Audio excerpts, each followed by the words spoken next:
Hello everyone.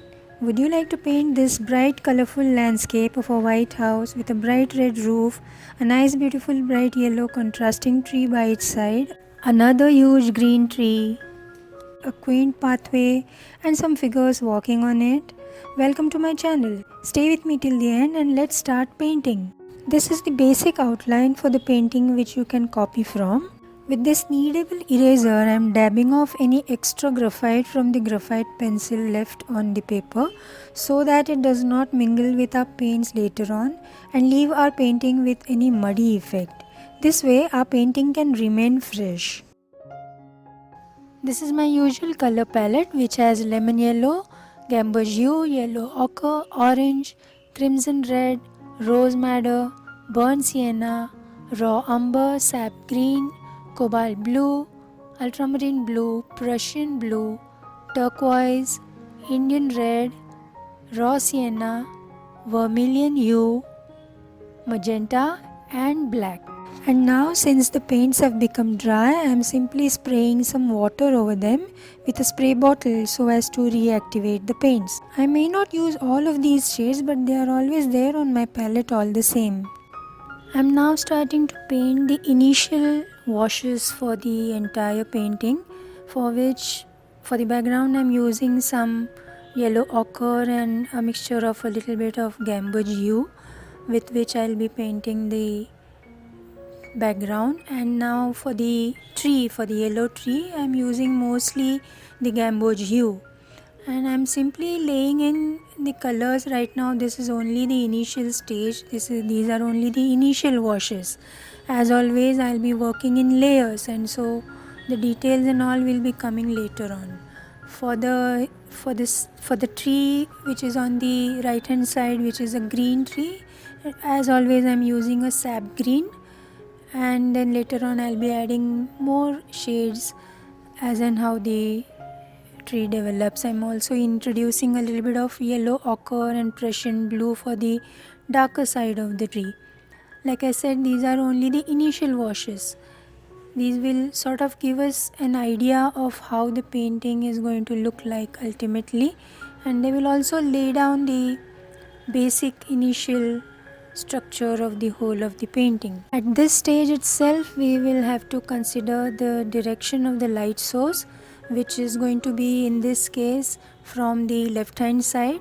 And like I mentioned in all of my videos, once the light source is determined, the surfaces which are facing the light are going to be in lighter shades, and those which are against the light will be in darker shades. And so this is what we will have to take care of even during the beginning stages, the washes stages, where we will need to apply the colors or paints accordingly. The surfaces facing the light will be in light shades and those against the light will be in darker shades. Here now for the greenery, for the foreground greenery, I am using a mixture of sap green and a little bit of lemon yellow, and for the yellow bushes on the pathway and alongside the house are again done in gamboge hue. For the roof here I am using a vermilion red mostly, with a little bit of a mixture of crimson red and even a little bit of orange in between. Now always these are going to be mixtures of various shades that I earlier showed on my palette. They are never going to be only the single color that can be used. They are always going to be shades, various mixtures of all the relevant colors, and it's very difficult to actually describe each and every one of them here.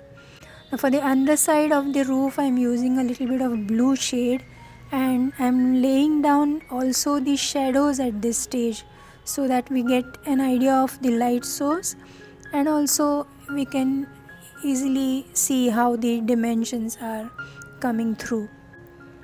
The lighter side of the house I am going to leave mostly white, and the surface of the house which is against the light source I am sort of graying it out with a little bit of blue itself. That same blue I am going to apply on the ledge wall on the front and on the pillars on the sides of the ledge wall. The pathway is going to be sort of in a very light tone of yellow ochre mixed with a little bit of reddish tone later on. Here now I am lifting out a little bit of the roof area, which I want to have a sort of an overlapping effect of the tree, the yellow tree on the roof side, and so I have lifted off the color there. Now that the first layer of initial washes is done, I am moving on to subsequent layers with more and more detailings gradually. Also remember that watercolors always dry up lighter. That is, they appear much lighter after they dry than when you actually apply them. And so we do have to go over and over them with more and more layers until we get the desired effect. This is of course also dependent on which paper and paints you use. Some papers tend to absorb paints more, and so they may need more layering of paints. If the paper you are using is less absorbent, then it may not require many layers. The one I am using here is 100% cotton and acid free cold press watercolor paper, and which is very good for these type of watercolor paintings. But this one is also a bit more absorbent, and so I will need to go in for more layers just in case the paints get absorbed a bit more. It's fine as long as you are comfortable with it and as long as it works for you. You also need to be aware of the various watercolor techniques that can be used. For example, here for the type trees I am using the scumbling technique, and we mostly use the wet in wet technique, which is so commonly used and the most effective technique of watercolors. If you are a beginner especially, you can refer to my videos on these techniques, which are in 2 parts and cover about 16 of such techniques. You will find the link to these videos in the description of this video. I hope you find them useful. Do let me know in the comments whether you liked them. I would definitely like to know. Here for the yellow tree, I am using lemon yellow and gamboge hue for the lighter parts of the foliage, and I am adding some yellow ochre for the darker side. Later I will also be adding some raw umber for the darkest shades. I am using the same scumbling technique for the green tree, where I am using mixtures of sap green and yellow ochre for the lighter sides, and for the darker sides I am adding some Prussian blue and also some raw umber. These tree foliages are sort of bunches of foliages that make up the whole of the tree, right? It is never a full single round ball of foliage, but always bunches of foliages that together make the whole of the tree.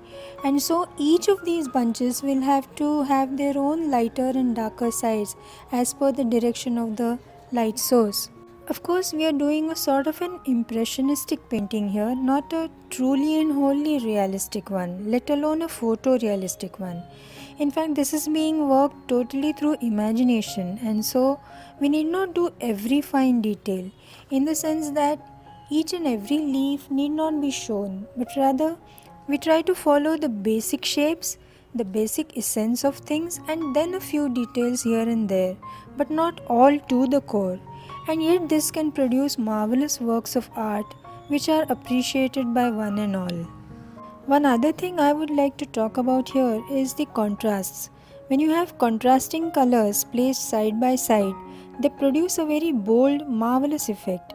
Just like in this painting, I am placing the yellow against red, yellow against green, red against white. The contrast can also be in lights and darks, that is, light value shades placed against dark values. This too can produce dramatic effects. This you will see in the shadows that we will paint here in our painting later in time. Coming back to the painting, now we are gradually working on the layers more and more, adding more and more details along the way. We made the distant background a little more dark so as to bring out the depth, as well as to give a contrasting value to the bright yellow tree.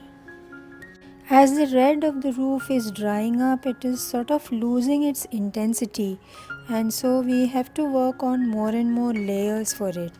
We made the underside of the roof nice and dark on the left side, and this brings out its depth and it's giving a nice contrast to it too. A few shadow lines under the roof along its bordering edges makes it pop out beautifully. We will work on the shadows under the roofs more and more as the painting develops until we get a nice contrasting effect that will bring out the roofs even more. In fact, the roof shadows are going to be very crucial for the overall effect of the painting. Let me know in the comments if you agree or not once you see the end result at the end of the video. In fact, I would love to hear about your reactions to each of the points I am mentioning along the way. I am keeping the wall of the house facing the light source as the paper white itself, but for the right side of the house, which is against the light, I am using some blue mixtures, although the wall is presumed to be white. This is simply because since it is against the light, the white of the wall loses its luminosity and appears dull. I may have used a tad bit darker shade for this, but that's okay as I wanted to bring in the contrast, and that's where we take our artistic liberties. Time to introduce some finer details. So I am introducing the window frame lines, roof tile lines, etc., and keep working on the shadows more and more. So then let's build up the painting further, keeping all of these things in mind, and catch up for the foreground details.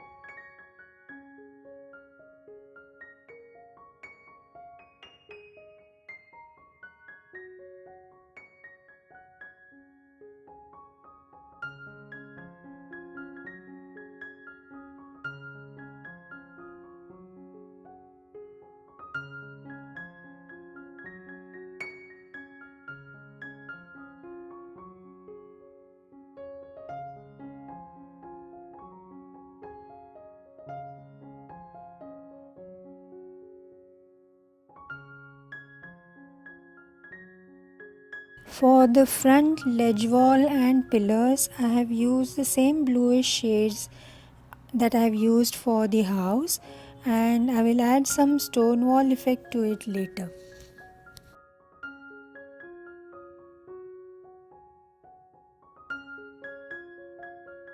For the foreground greenery, I am using yellows and greens, and I am adding raw umber and Prussian blue for the shadow areas.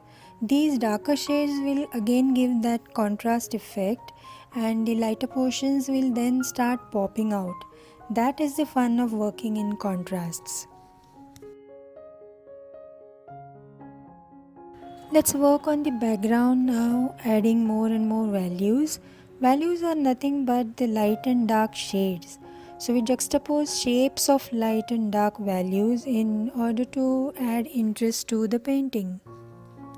Since our focus in this painting is the house, its roof, and the yellow tree, we will be keeping the rest of the foreground as simple as possible. If we add too many details there, then it will take away from the main focal features. And so, only a few indications of the pathway, the peripheral bushes along the edges of the pathway, simple indication of the lawn, some grass on the right side is all that we are going to include.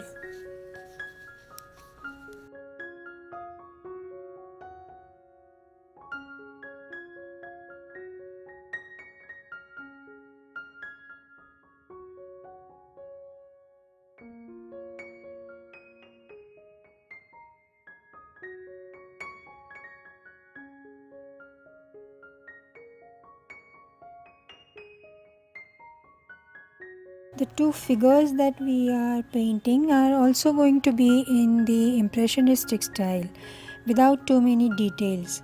However, we will of course have to take care of the basic proportions of the figures within themselves and with respect to the house and surroundings.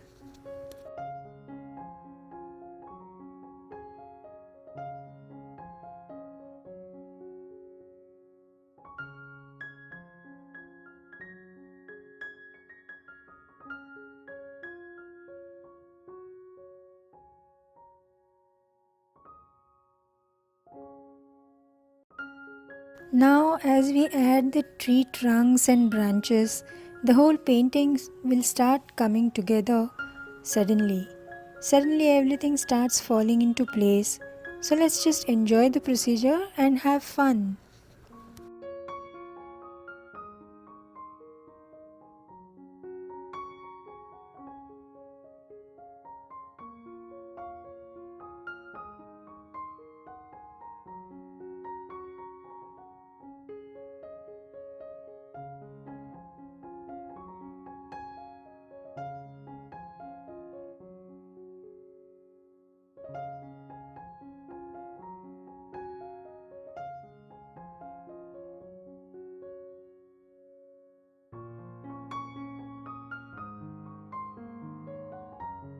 It's time to work on the tree foliages a bit more, adding more color and bringing together the branches of foliages within the whole span of the trees. Let's enjoy this process too.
This paper is too absorbent and so I need to add more layers as they dry up and make the colors appear less intense.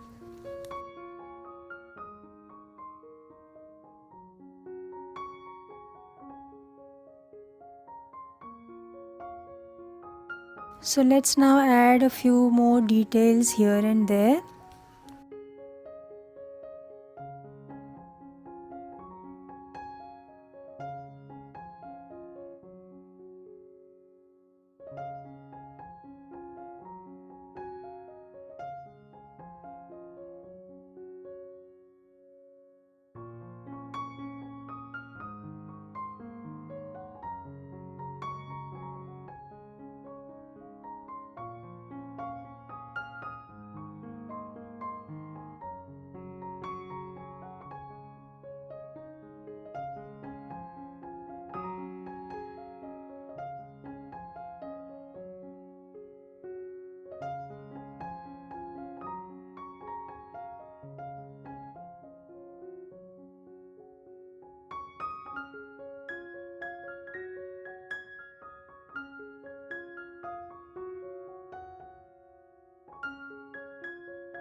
and our painting is done. I hope you liked the video.